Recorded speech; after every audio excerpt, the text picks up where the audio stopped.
فَلَمَّا رَأَىٰ أَيْدِيَهُمْ لَا تَصِلُ إِلَيْهِ،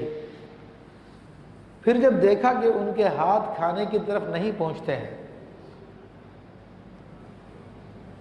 نَكِرَهُمْ وَأَوْجَسَ مِنْهُ الْخِيفَةَ، تو ابراہیم علیہ السلام نے ان کو اجنبی سمجھا، یعنی سمجھ گئے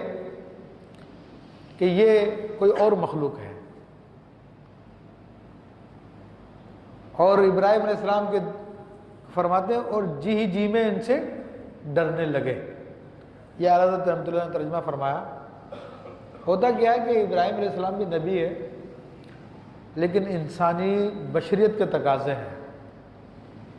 اور بشریت کی خاص بات یہ کہ کوئی چیز اچانک اس کے سامنے آ جائے تو اس کا دل تیز دھڑکنے لگ جاتا ہے، اس کو کچھ خوف محسوس ہوتا ہے۔ تو اسی تقاضے کی بنا پر ابراہیم علیہ السلام کے دل میں بھی خوف پیدا ہوا کہ یہ کیا ہے۔ بعض روایتوں میں آتا ہے کہ وہ فرشتے ان کے ہاتھ میں تیر تھے،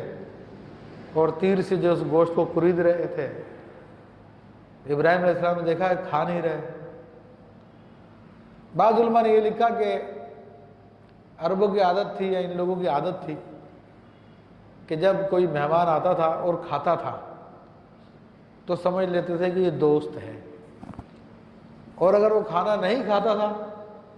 تو سمجھ جاتے تھے کہ یہ دشمن ہے، یہ نقصان پہنچانے کے لیے آیا۔ تو مختلف علماء نے تعویلات بیان کی، لیکن جو اعلیٰ حضرت رحمۃ اللہ نے ترجمہ فرمایا وہ بڑا زبردست ترجمہ فرمایا کہ ان کو اوپری سمجھا، یعنی اوپر والی مخلوق سمجھا ان کو، یعنی آپ نے جان لیا کہ یہ اللہ کے فرشتے ہیں۔ قالوا لا تخف، وہ بولے ڈریے نہیں، یعنی آپ ہم سے نہ ڈریں۔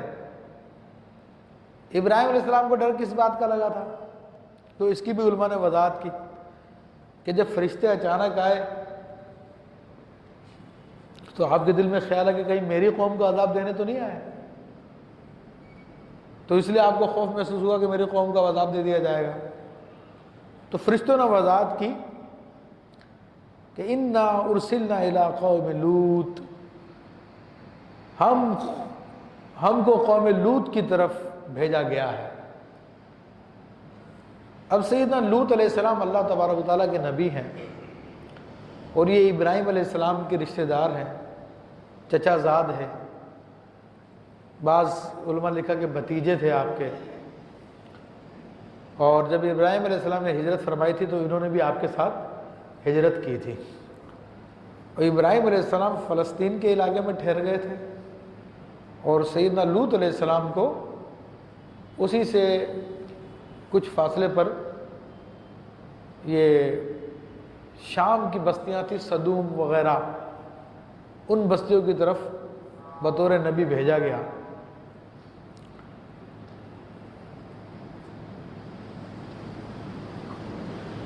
اس بستی کا مسئلہ کیا تھا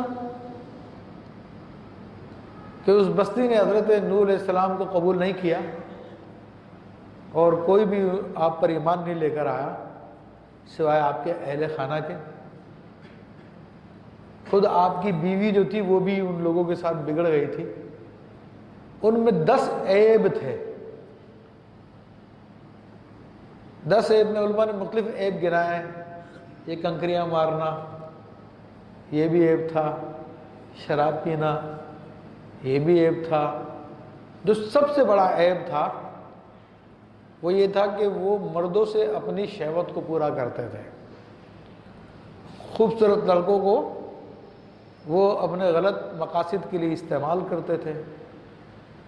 تو اس کو اردو میں اغلام کا لفظ استعمال کیا جاتا ہے، وہ یہ گندا کام کیا کرتے تھے۔